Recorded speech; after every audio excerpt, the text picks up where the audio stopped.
Good morning, campers. Welcome to Radio Camp Half-Blood, a Percy Jackson read-along podcast. I am your host, Zach. And I'm B. And this week you read Chapter 9, I Am Offered a Quest. Quest. It happened, finally, the quest. Well, not yet. It didn't really happen. So this week we read I'm Offered a Quest, and we finally get to kick off on the awesomeness of Percy Jackson. This is where ready, set, and then you fire the gun, and this is the chapter where everything else was a lot of exposition and lead up to this, I think. And we finally get our, what this whole this whole book is going to be, pretty much. What'd you think of it? Yeah, I really liked it. I mean, we're just in the wake of finding out about Percy's parentage. Peepaw? Yep. Did you say peepaw? Yeah, we found Percy's peepaw. His pawpaw. Yeah, his peepaw Poseidon. Good old pawpaw Poseidon, yeah. So he gets taken to a cabin all by himself where he is sad. He takes all his box of toys in cabin 3, which is, the Poseidon cabin. The organization of Camp Half-Blood is really bad. Like, it doesn't make any sense. They're like, every new camper goes to this one cabin because it's the cabin of travelers, and then every subsequent camper who finds out who their parent is, even if it's completely empty, they're just in there by themselves. It's like, yeah, it's good. They're really dedicated to theme. They had to build this aesthetically pleasing cabin. How hard is it to make it smell like seaweed and have like water everywhere and seaweed curtains? I mean, someone has to live in there. Oh, no, I'm sure they're happy that someone lives in there. It's just like I imagine like Zeus' cabin, there's just a bunch of hammocks. You don't actually sleep like on the floor like a peasant. Like you actually like swing in the sky. It's strange to me the way that things are organized in this camp because... Well, I mean, it is what it is. And I mean, the best thing you could possibly do for a kid is someone that lost their mom, go with a bunch of people that he loved, and then quickly be shunned by everyone, almost like the Scarlet frickin' Letter, because he's Poseidon's son. He definitely doesn't have, some sort of abandonment issues. Oh, no, this book isn't Percy Jackson and the Abandonment Thief. I mean, he wasn't quite abandoned. His mom was more, taken away, but... I guess his dad kind of abandoned him. Never mind. He just has constant night terrors now. Yeah, just constant night terrors about his dad and his poor decision and the fact that he, broke the oath to not have any more kids and blah, blah, blah. Which is no bueno, apparently. Yeah, his dad is, really immature, honestly. I keep calling him Percy's dad as if he's not a god, but... So the chapter opens up, and, Percy's found out that, his Poppy is Poseidon. Quickly, everyone starts, almost, shunning him like the Scarlet Letter. Well, because now they know who he's associated with or whatever, and it's also, the weird, I guess, taboo of... Or not taboo, but just, the fact that he's above them because he's one of, the big three. Children of the big three, so that kind of makes him oh, you think you're so fancy, Guys, I just got birthed. That's all. I'm not special. Yeah, he didn't, ask to be the child of Poseidon, but it sure did happen. But it happened because, you know what? You know what Poseidon did? He got thirsty. Yeah, he did. He did get thirsty, considering all that water, but not enough to drink. I guess because it's salt water, and you would die. Talk about calling the kettle black with Poseidon's you shouldn't do that, Zeus. Oh, wait, I also have a baby. Yeah, I mean, there's also, the aspect of everyone being kind of freaked out about, his perceived power too, because the aspect of him being the son of Poseidon, they're kind of stressed about being around him. Well, they're afraid because this is the time when Avatar was out still. I always think about when books take place, right? What shows were these kids watching when they were in Camp Half-Blood? Nickelodeon, SpongeBob, Fairly Odd Parents, Danny frickin' Phantom. Yeah, do you think that Percy really related to Danny Phantom? He's yeah, me too. I'm also partly magic. No, I feel it's going to be for me, he'd watch Invader Zim or Billy and Mandy. Then, you have this issue again of, Percy's pretty much, again, in this situation where he's put by himself in this, sad little cabin, and he doesn't really make friends. Yeah, it's just, there's a real drastic misunderstanding of how kids function at this camp.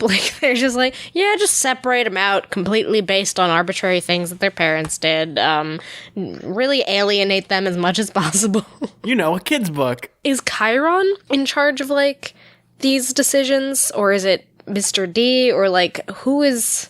It's a natural thing that happens. It's what it's always been like. The design of this camp is just really bad. I imagine, back before the 30s, Poseidon, Zeus, and Hades were just cranking out kids. as if it's like the Great Depression. And Because it was. talk about the Grapes of Wrath. It was actually a book written by Dionysus. I was just going to say, you stole my joke.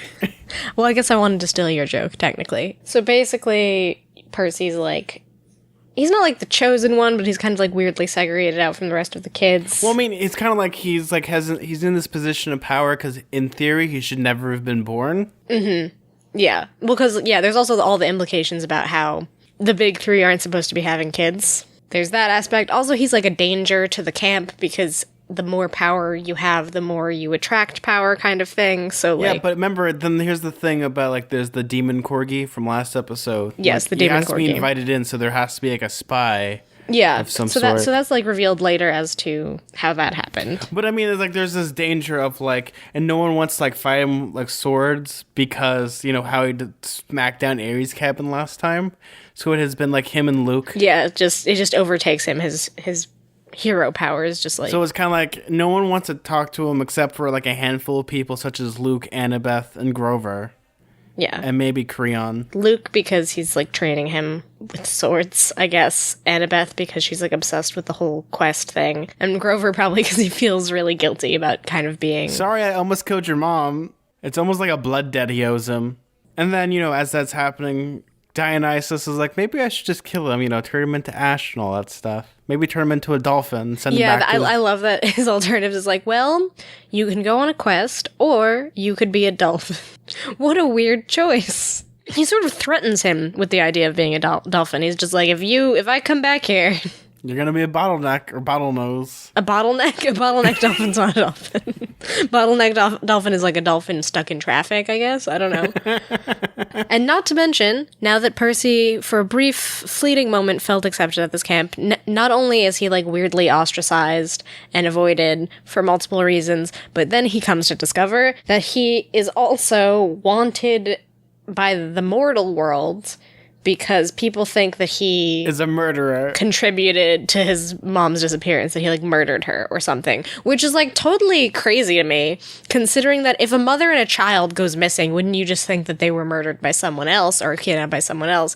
Perhaps I would look at Gabe first, because he's also kind of a criminal. No, because remember, the reason why is because good old our best friend in the whole world, Gabe Ugliano, is like, yeah, he's a troubled kid.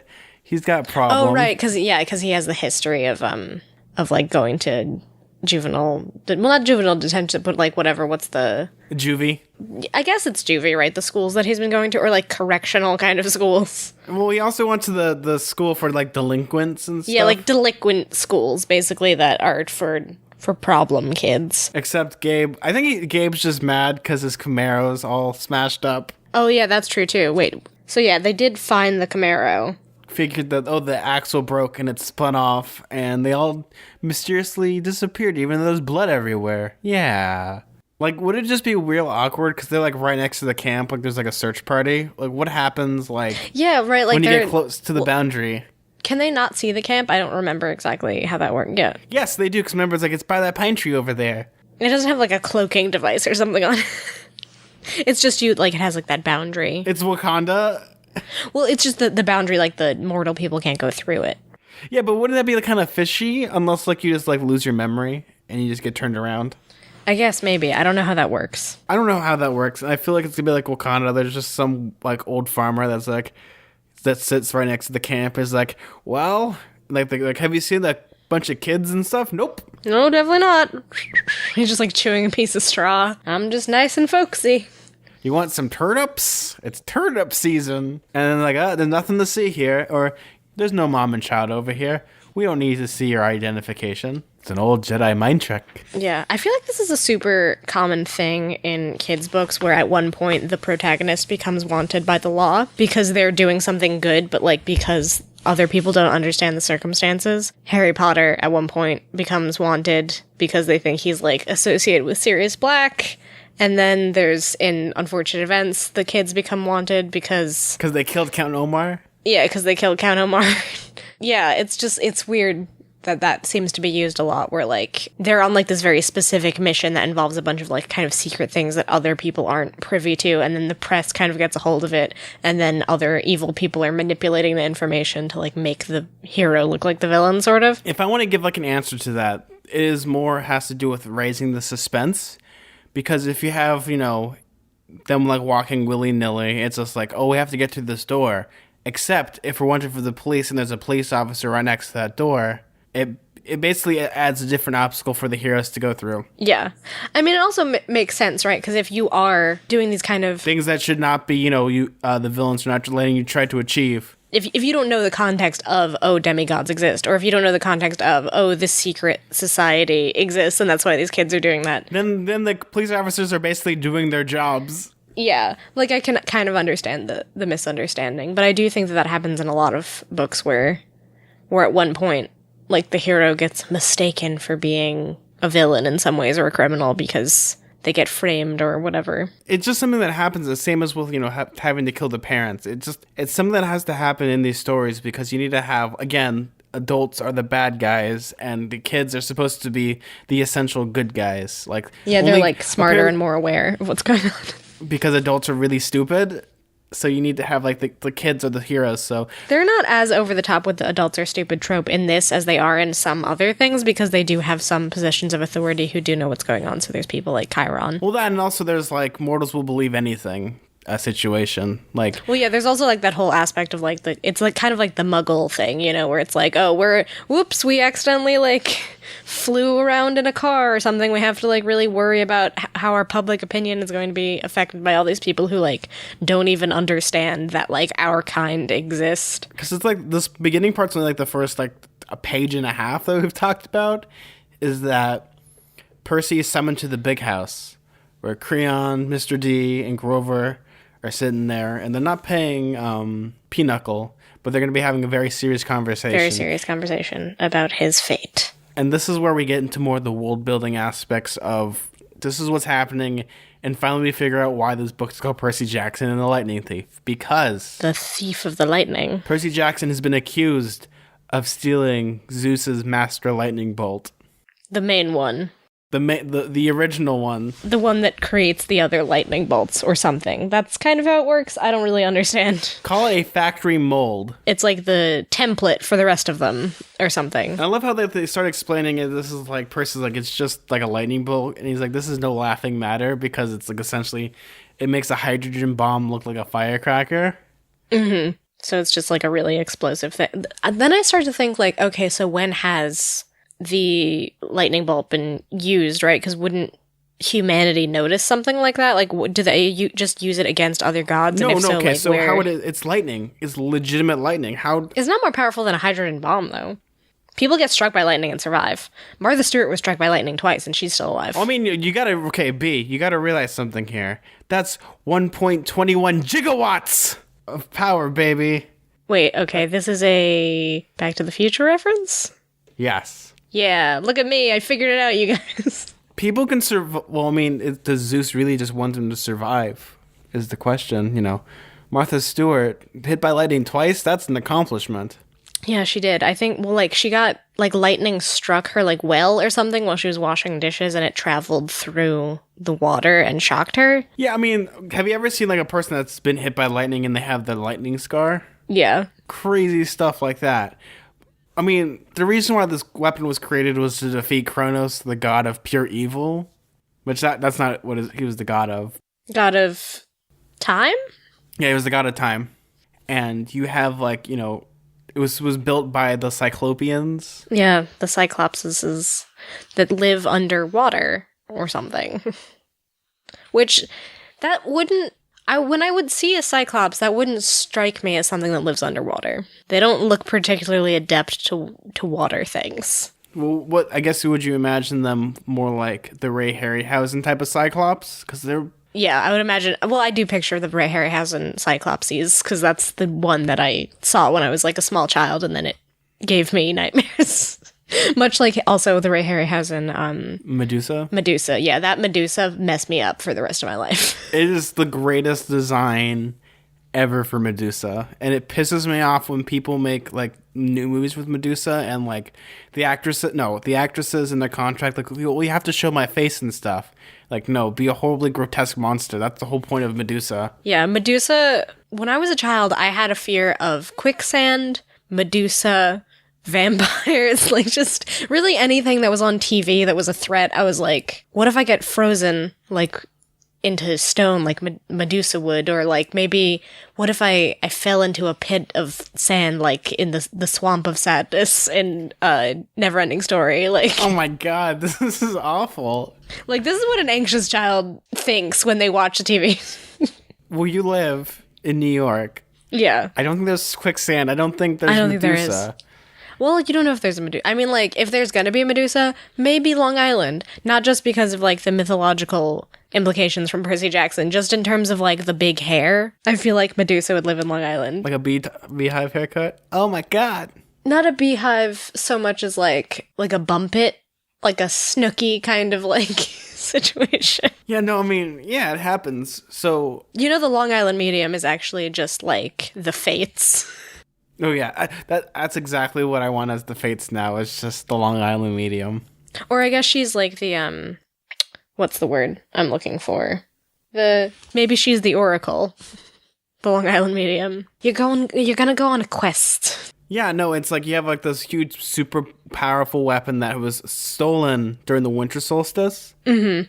And conveniently, Percy was in New York because the Empire State Building is where Mount Olympus is during the winter break, so it puts him at the scene of the crime. Yeah. I mean, he also is from New York, but yeah. And even though, like, you could obviously tell that he has no idea what's going on. Like, he didn't even know he was a demigod until, like, a couple weeks ago or something. Like a couple days ago. Yeah. Well, like a week ago, maybe? I don't exactly know how long he's been at the camp. No, let's say a couple days, less than a week. But it's funny because then it's like Zeus is crazy and everyone starts freaking out because, like, you shouldn't call a god crazy. Mm-hmm. As if, you know, a bolt out of the blue is going to happen. And it's like, it's interesting because they set up these things such as like, oh yeah, there was this myth where, you know, Poseidon actually captured Zeus and asked him and with a bunch of other his followers to be a much better ruler. So he had like these, with a magical net or something. And so ever since then he hasn't been able to like trust Poseidon because he Which betrayed I like him. how they do that. I love how there's like this interweavings of like actual myth, like interwoven to be like, oh, this might be like one of the reasons why he doesn't trust him, as well as like what's very interesting about Greek gods is that they have so much drama. You know what I mean? It's like a reality show or something. Like I'd watch the Olympic show. I like that, you know, you have these interwovings, and this is where like I feel like the kids would go back and try to find that myth and kind of like read it to make more sense of like why was Zeus, give it perspective. like why was Zeus like a terrible leader, and then you have like this idea of like civil war almost where you get these aspects of, well, you know, these gods are so not boastful, but they have so much hubris that hubris is, well, is it definitionally hubris, because isn't hubris all about being so human that you are like thinking that you let's look that up. Is like hubris non-existent in gods? How does that work? I don't know the definition of hubris. Excessive pride or self-confidence. I know like the colloquial use, but I wasn't sure if hubris was like a thing that could be applied to a god. But like that's the weird thing. So I would imagine for a person that is worshipped and then not worshipped, they'd have a lot of pride. Yeah, that's what's so weird about the Greek gods, right? It's like they're not infallible in the way that a lot of people think about like gods now, right? Like if someone were to talk about like the monotheistic, like Abrahamic god, they would be talking about someone who like is completely infallible and doesn't have any kind of human emotions such as like jealousy or whatever. And it's just like a very strange perspective. So we're looking at the Greek gods here. They're much different. There's so many of them that they clash. Like their elements fit their personality. Zeus has his head in the clouds and is very like short-tempered, which means, you know, lightning and thunder, very, very frightening. Galileo. And then you have things like Poseidon, who is more like cool-headed and calm, but, you know, he's like almost like the old wise man, except, you know, the fear, you know, the rage of a sea can be far worse than the calmness of an ocean. Yeah. So they're all just sort of like these weird contrasting personalities that rule over their specific domain, but the downside of that is that they all are like temperamentally adjusted to like whatever that they rule, and that they all have like sort of contrasting things that they want to have control over. Especially like, okay, if you want to talk about being prideful, look at their children and how they pretty much worship them. But even though essentially they've been abandoned, they worship their fathers. Well, they worship their or parents. Yeah, it's like kind of creepy, honestly. Like it's really interesting. Like when you really think about it, like they worship their parents. Like just imagine how prideful you would be about that, and your parents may or may not love you. It's a pretty messed up situation, honestly. Like we're still really early on in the story. We're only on like the 9th chapter, and already you're really seeing like how kind of disturbing this whole setup is. Like there's a lot of innate creepy things about it. But yeah, so they're getting into this fight, and Percy is trying to like, why don't I just go over there and tell them like, oh no, Zeus will kill you on the spot. Like they're setting up like these things that would be like logical to kids to do, but then like they're kind of like throwing it away and being like, yeah, this is the reason why you can't do this, instead of just giving like, well, because, yeah, there aren't a lot of reasonable ways to fix it, except finding the master bolt, because by Poseidon saying that Percy's his kid, basically they have 10 days. Mm-hmm. Also, there's like the aspect of they explain that gods can't go into like other gods' dominions or whatever, so it has to be a hero that goes and fetches this lightning because ball. A hero can go anywhere and challenge anyone, which I like that about this. Is like, it comes back to being a kid and how you have all these, if you have like a disability or something, if you think of yourself as a hero rather than a god, that means you can do anything and challenge anything and still come out on top. It's interesting that like gods, the preconceived notions about gods, right, is like they have so much power, but like they do have like specific rules set upon them, these specific gods, like the fact that they can't go anywhere they want, even though they have all this power in other regards. Well, they have to be invited. It's more it's almost like there's like rules, yeah, like ancient hospitality. It's like breaking of the bread. Yeah, or like they're like vampires or something. They can't come in unless they're invited. Well, kind of similar to like the way that Camp Half-Blood works is like creatures from the outside, like the Hellhound that attacks Percy, had to be summoned by something, like had to be invited into the grounds. It's like a similar thing. I mean, that's actually a really good example, as well as, I mean, you're setting like these ancient laws that have been around since time itself. And I like that because it's like a crutch almost, where it's like, just imagine how easy the story would have been over if Zeus could go to Poseidon and be like, do you have my magic lightning bolt thingy? And Poseidon's like, nope, search around. But you have like this building civil war almost, and how you have two sides fighting, which...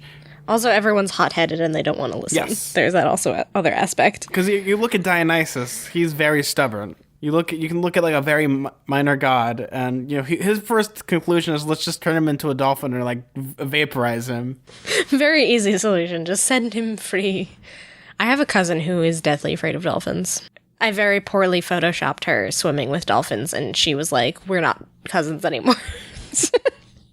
And I don't know if she was joking. I mean, I like how it's so funny that this is not the first time that we've seen, I guess, Dionysus is just the Lord of Dolphins, because remember he has that vision, or Percy gets that vision with Dionysus, is like he turns people into dolphins. And then we have the recurring thing of him calling him Perseus Jackson, even though Percy just wants to be called Percy. Yeah, I still can't get over the fact that his full name is Perseus Jackson, and he never even considered the fact that he might be like a demigod. Because if I had the name Perseus, I'd be like, something's going on here. That's not a normal person name. Then after that, Creon's like, hey, you might need to go see the Oracle if you want to accept this quest. And Percy's like, yeah, I'll accept this quest. Even though he knows that people have died.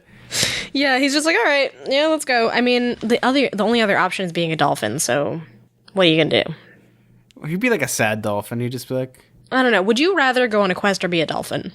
Let's ask the poll. What do you guys think? You should do a Twitter poll. Would you rather go on a quest where you might die, or would you rather have to live out your days as a dolphin? Wait, is the stipulation is that you have to live out the rest of his days as a dolphin? I think probably, right? Isn't this like a catch-22? What if the quest was to become a dolphin and get Zeus's lightning bolt? Okay, well, you know that the quest isn't to become a dolphin. The quest is, if you were to succeed, everything will be fine for the most part, I guess. Except maybe is this not. The alternate universe where Percy Jackson decided, screw it, let's be a dolphin? Yeah.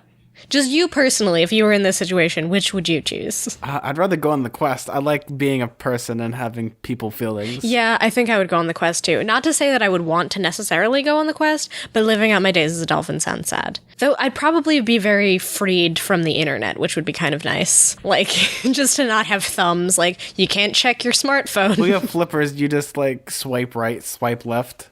Yeah, well, I'm not on Tinder. Well, it's not Tinder. It's Flipper in this universe. Or you'd be on Plenty of Fish. Oh my god.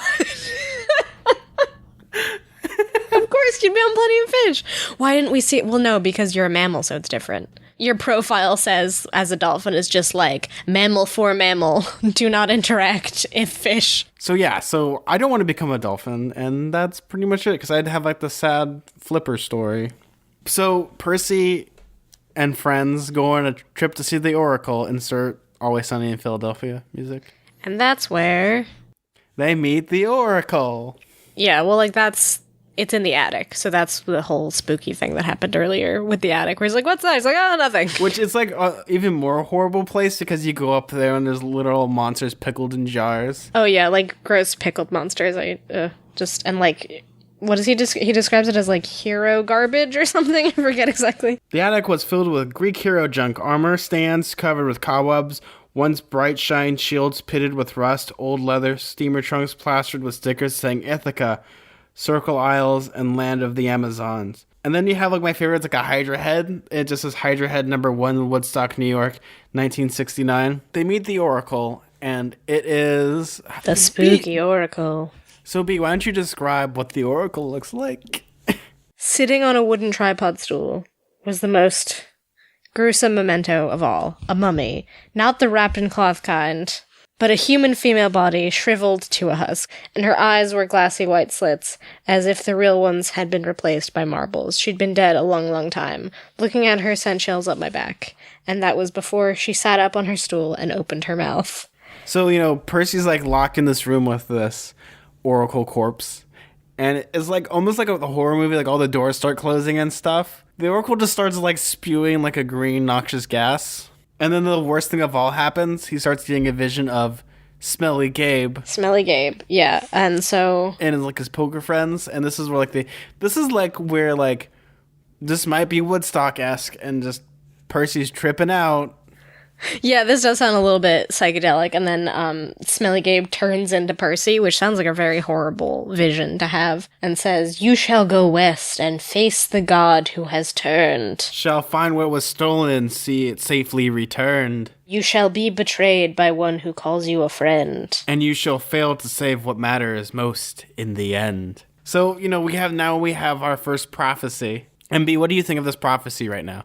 What do you think is going to come into play? We know that someone who is his friend will betray him. He doesn't have a ton of friends. It's either Chiron, Grover, or Annabeth. Yeah. Probably.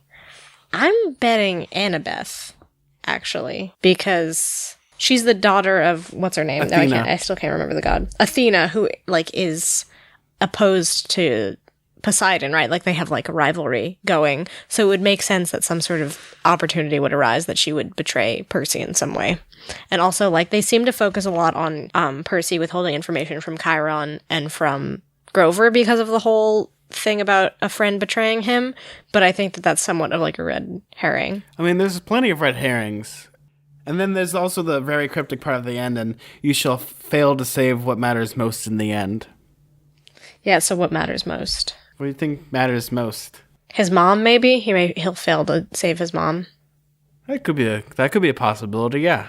I guess, they're going to the underworld to get the lightning bolt, but is he also going to try to save his mom? Well, you got to remember it this way, B. A lot of prophecies are double-sided, and they're very open-ended, and you might not know what they are until after they happened. Yeah, well, yeah, it's like That's So Raven, right? They're not useful until it's already happened, yes. Really. And it's like by trying to think you figured it out, inadvertently cause what happens. So you'll see having a prophecy may not be the best thing in the world to have. Again, liking Back to the Future, Doc not wanting to know what's about the future, but in the end, spoiler alert if you haven't seen Back to the Future. I don't know why you haven't, and it's okay. It's not okay. Go watch it. But Doc, he says, "What the heck? I'm gonna see what happens," and he reads the note and knows that he will die. Never look at oracles because they're not actually They're helpful, but not helpful. I guess. Yeah, they're like a self-fulfilling prophecy thing where it's like you know what the result is, but like it's going to end up anyway because it's seeing the future. It's not helping you say, "Hey, this is what's going to happen. So and so is going to betray you and so and so." Yeah, exactly. Also, not to mention that like they can't be changed, right? Like it's just this is telling you what's going to happen. You just don't know the details of it. So it's like it's not helpful like in any way. And even if it was, like you can't avoid it. Well, I mean, there's that episode of Doctor Who, The Waters of Mars, where the doctor is like, "Screw it, I'm going to change everything," except that time fights back. Like, prophecies are an interesting thing, but there's something that I would never do in my life. If someone was like, "I can tell you your future," I'd be like, "No, thank you." Yeah, I would never want anything like that. I want my life to be like a natural course. Yeah, also, like, it would just stress you out, right? Because, like, it depends on, like, what you believe in terms of... So, like, in Back to the Future, by knowing, Doc Brown automatically knows that the flux capacitor is going to work because he built it in the future. Thus, whatever he does, he's going to create it no matter what. So he has, like, that belief of, you know, it's going to happen no matter what I do. Yeah, it's, like, it's how you, like, look at the way that prophecies... And it, like, depends on, like, how time travel and how... like fate works in the universe you're talking about, right? Like, are you destined to do this thing that they're saying you're doing, or is it possible to change? Like that kind of thing. Like, is time set in stone? That's why I like Doctor Who when there's fixed points in time, and then there's parts where it's like, eh. Can I just say it's hilarious that Mount Olympus is in New York and that Hades is in Los Angeles? Oh, it's the best place ever. What are you talking about? No wonder this place is hell on Earth. We haven't had water in a couple weeks. It's even what's funnier, B, is that you live in New York and I live in California.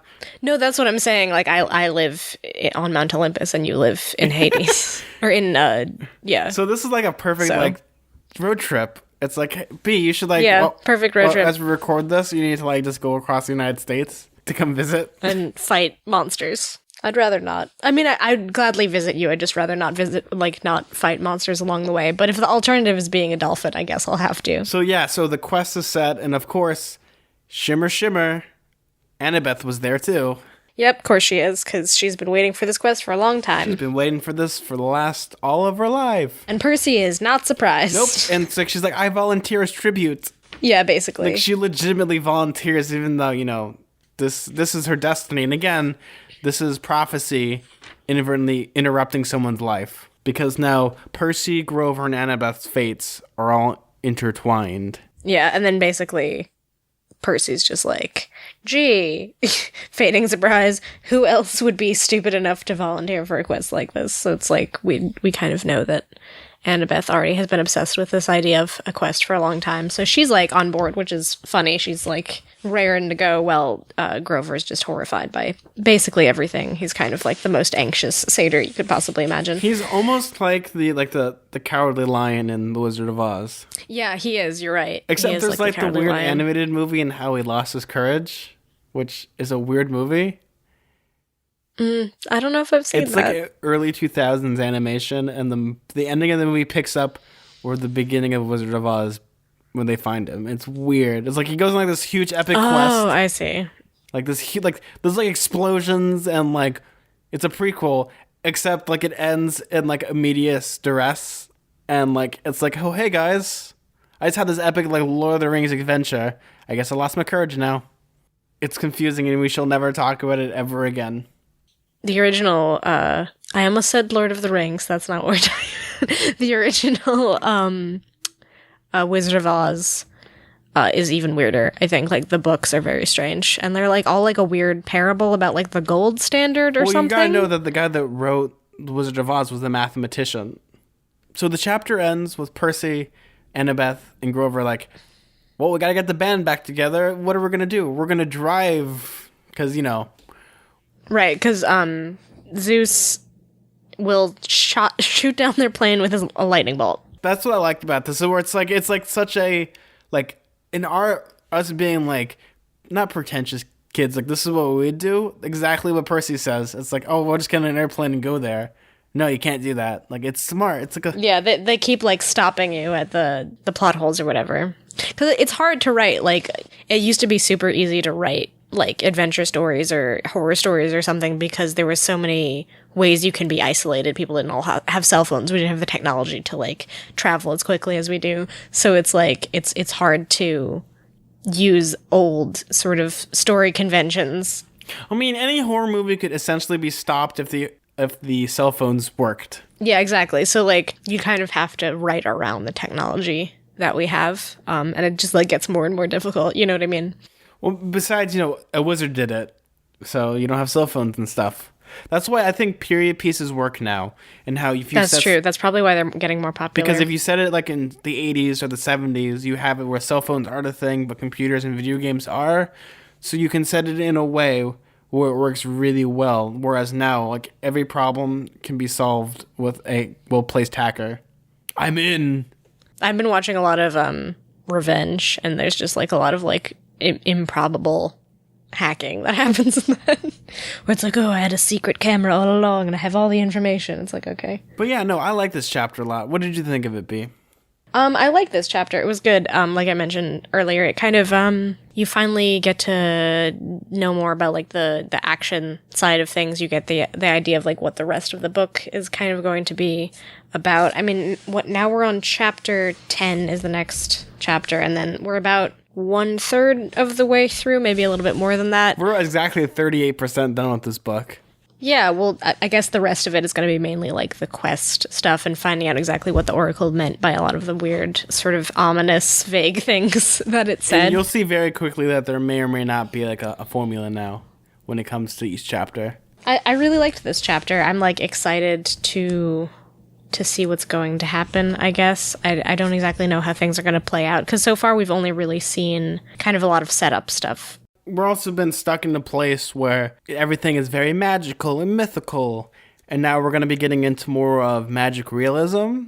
Well, yeah, because they're also going out into the mortal world and other aspects. Like they're going to have to travel through the country to get to Los Angeles or Hades or whatever. Same difference, right? I think this chapter so far, like we keep saying this is a great chapter, but each chapter hasn't been bad or hasn't like contradicted. Like we've set up the rules already of this environment, so there hasn't been a chance of like the rules of this universe to be broken yet and be like, that's stupid. That's true. Yeah, there's like no inconsistencies. I also like in terms of just like this chapter was like exciting, I guess. It wasn't just a whole lot of exposition. And there's been like we've been talking about this a little bit, like there's some ways in which action demonstrates some exposition, other times where literally it's Percy walking through the camp asking questions and then whatever. But I mean there's also a lot of exposition in this, right? Like with the Oracle and him asking what's going on, and like we're learning new things, but also there's like sort of like this rising action of like what is going to happen next. Because we haven't even reached the denouement yet. We're still in like we haven't even like gotten to normalcy yet. We're still in the rising action. Because really the whole trip is going to be, right, like the main... It's like I said before, the journey beats the destination. We'll see how that journey goes. I don't even really know what's going to happen. I bet there's going to be like a lot of like sort of funny Americana sort of things that they explain via the new confines of the mythical stuff that we found out. So it'd just be like, oh, that person over there is actually whatever. They're actually related to this Greek god or something. Like, I feel like that kind of stuff is probably going to happen. Yeah, stuff like that. That I think the best way to put this is the way I wanted to say, but I didn't want to tell you, is the best way to put Percy Jackson is it is literally a novelization of the SpongeBob SquarePants movie. Tell me that I'm not right. I don't remember what happens in the SpongeBob SquarePants movie. Do you mean that... Wait a second. Is David Hasselhoff Poseidon? No. Because he does skate across the water. Well, I mean, if David Hasselhoff is your headcanon of, like, Poseidon, then yeah, sure. But okay, think of it this way. SpongeBob is tasked with getting the crown of Neptune back from Shell City, and they have to have a road trip. And on the way, they meet monsters, pirates, and salty folk. Wait, what was first, the SpongeBob movie or the Percy Jackson series? I would say the SpongeBob movie, because I think it was written first, because it came out in 2004. Well, there you go, you guys. You heard it here first. Rick Riordan ripped off the SpongeBob movie.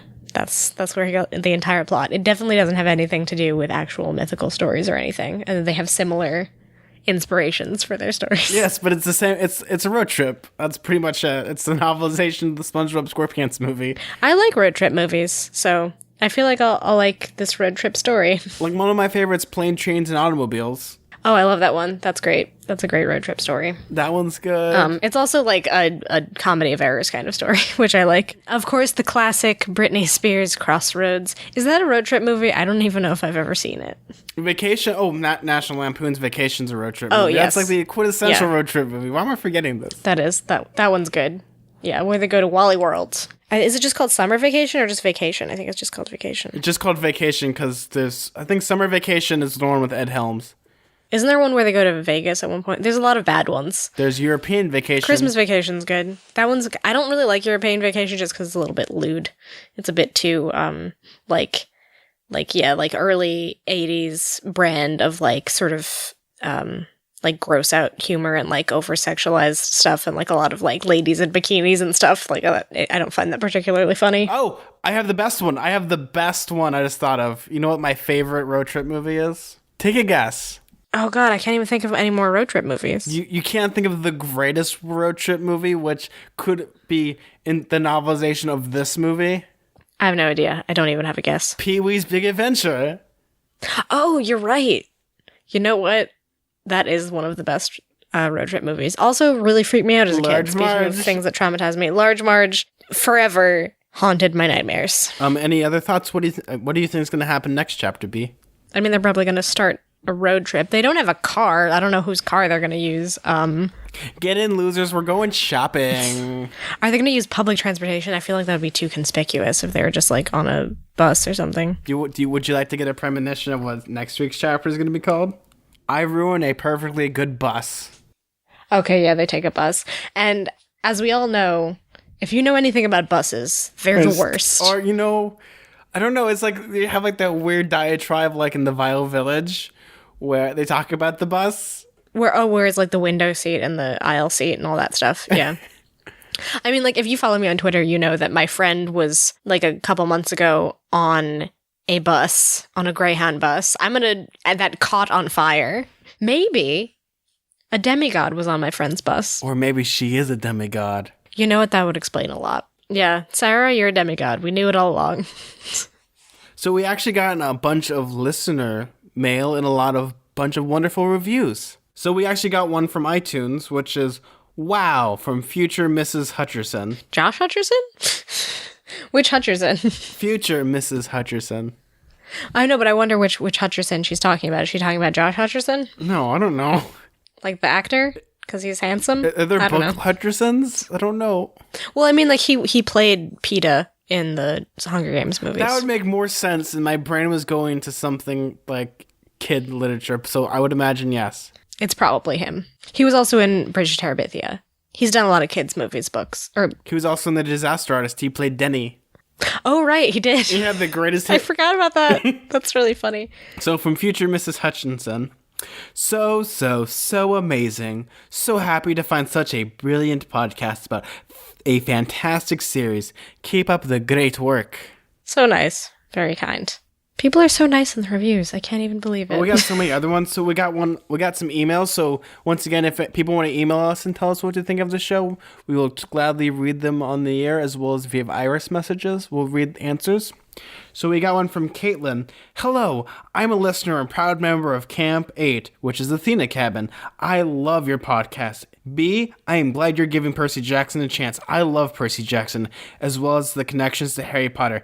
Now, Zach, I support your decision to not reveal too much to B. Keep up the great podcasting. Yeah, I mean, it's probably good that you don't reveal too much, even though sometimes I'm totally floundering in terms of what's going on. But I mean, that's a good thing, though, because we come up with different... Like, who would have thought we could talk about this series in such a morbid and horrific way?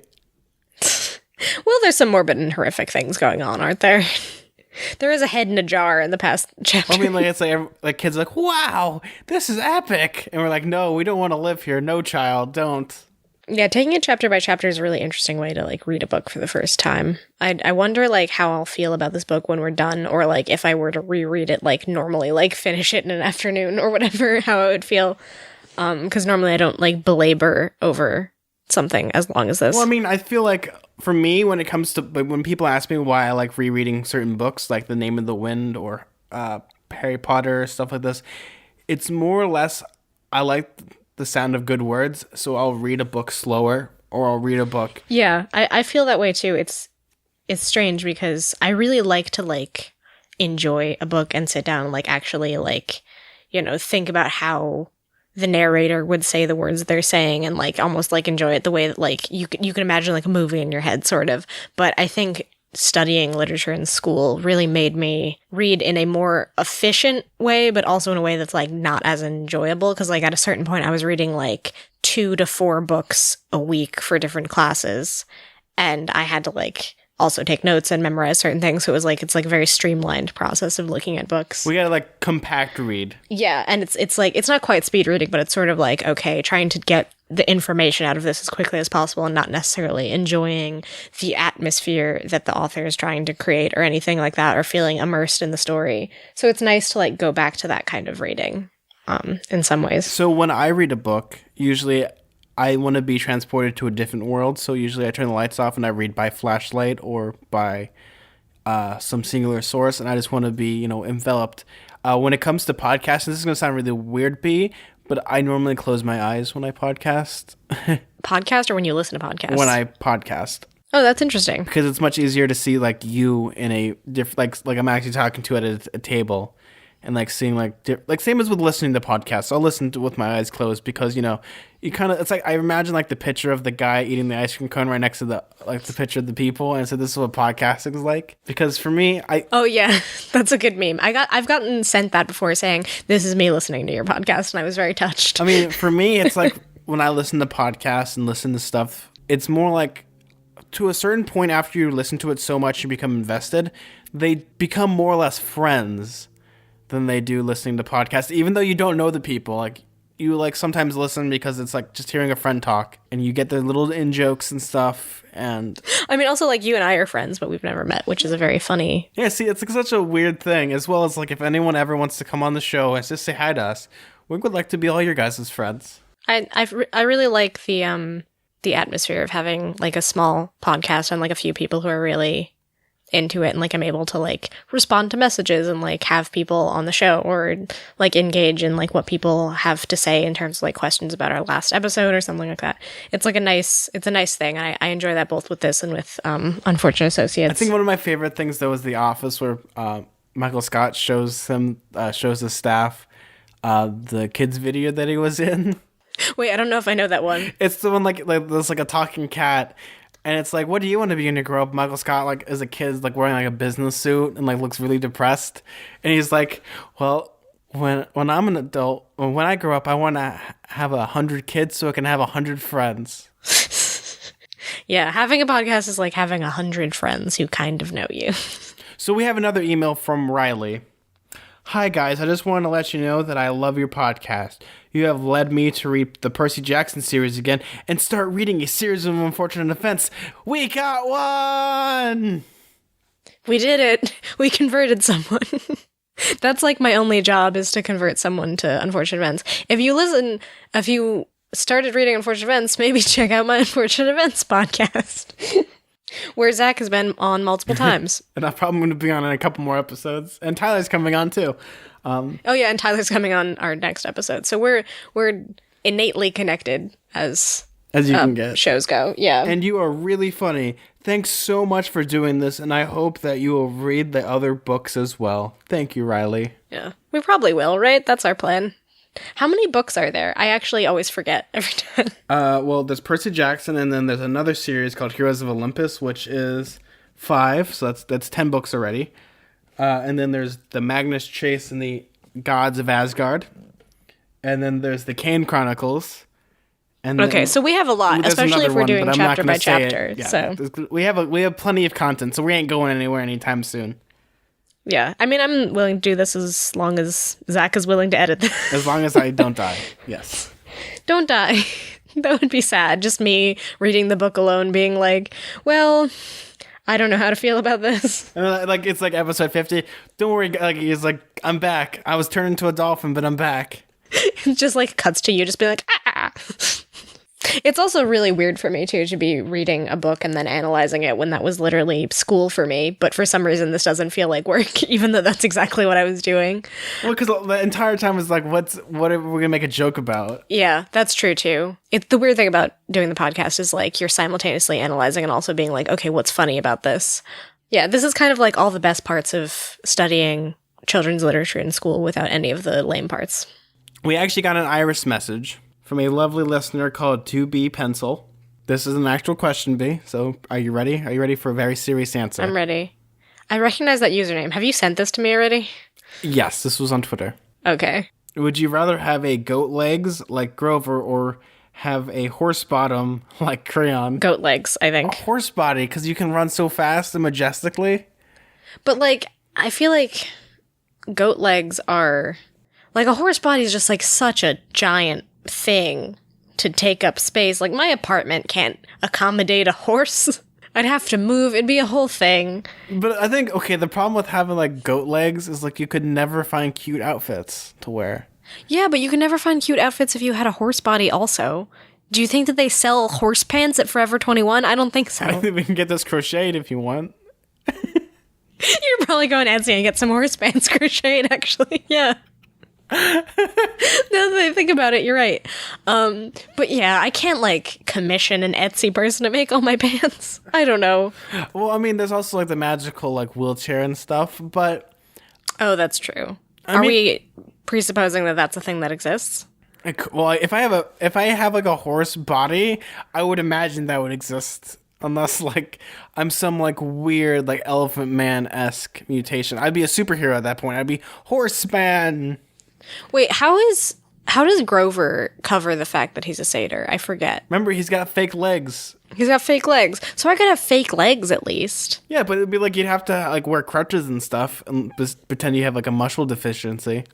I feel like that would be better than having to hide, like, a whole horse half. I don't know. But the problem, though, okay, you gotta think of the most important part, B. No, you'd smell like a barnyard animal regardless. So, like, getting your apartment clean... Well, yeah, regardless, you would be a weird barnyard animal. I'm just saying, okay, you say you would want to be part horse because you could run fast. I could run now. I don't like to. People can also run. It still takes energy to run. If I had horse legs, I may be able to go faster. I still wouldn't have a great time running. I wouldn't take up running. It'd be so cool. And I think, come on, instead of, like, just imagine this. You're out in the town, and it's like, oh no, we don't need to get an Uber. Hop on my back, person. I just thought of, have you ever seen that King of the Hill episode where they talk about horseback riding? And Peggy Hill's just like, you don't weigh anything to him. To him, you're like a hat. I think about that every time I think of horseback riding. Yeah, just give all my friends rides on my horseback. Imagine, like, making, like, a person's, like, a kid's day that loves horses, and, like, you just show up and, like... No, that's horrifying. If a kid likes horses, they don't like a person who has a horse body. That's a different thing. I think they want to pet the horse because it's a cute pony, not because they want a nightmarish freak who appears at their door who's like, happy birthday, I want pony rides, not a nightmare centaur ride. That's not... Every little girl doesn't dream of a centaur ride. Also, if I was part horse, I'd probably be part pony because I'm so small. Be a little pony. Thinking of it now, I don't know. I'm still going to keep with the horse theme, but you know what the scariest part would be about this? What? The scourge of the earth. You want to know? What? The bronies. Oh, you're right. I was just thinking that. They would be the bronies. Nothing against people who like My Little Pony, whatever. I'm sure there's some very nice people who like My Little Pony, but just, you'd get a lot of creepy people coming up to you, I believe. Hey, can I ride you? Oh my God. Exactly. It would just be a bad time. Neither is a good option, right? No, you have to pick one. This is a... If I had to pick, I'd do the goat thing, I guess, because it's easier to manage. Also, if you were a horse, you would have to get horseshoed every once in a while. So you have to go to, like, a farrier or something and be like, hey, could you take off my old horseshoes? That was actually a really great question, 2B Pencil. Thanks for... I always hate questions like that, though. I mean, like, that's a great question, but also, like, I hate to be asked those questions because it's, like, one of those, like, bad decisions. Like, either way, it's a terrible situation, and it gives me a little bit of anxiety. Well, because we also look at this critically. Like, we here's the good parts and here's the bad parts. Yeah, I don't think there's a lot of great parts about being part barnyard animal, in my humble opinion, but that's just me. I think that pretty much wraps up this episode, B. Yeah, and what did we learn? That neither is a good option, whether you're a horse or you're a goat. Or you're the son of Poseidon. I have a picture of me holding a baby goat that I can post on Twitter if people are interested. Yes. Yes, I think we're all interested. It's a very cute goat. It was so soft. It didn't even smell. I thought it would smell. It was just a soft little baby goat. I don't know. I think it just needed more salt. I've eaten lamb before, so really, is that any grosser? No. The lamb was too salty. It's not like I picked up a lamb from from a petting zoo and just bit into it. I've had lamb chops before. I'm like, this is a little woolly. Come on. You just like put it down and it's just like happy. Where can they find you? You can find me on Tumblr at twinpoetry.tumblr.com, and you can find me on Twitter at bkellygorman, where I will possibly post a picture of me snuggling a goat. If you want to find me, you can find me on Twitter at Suda41. That's SUDA41. If you want to follow our show on Twitter, that is halfblood_radio. If you want to email the show and send us amazing, super mythical messages, you can email us at radiocamphalfblood@gmail.com, and we'll gladly read them on air.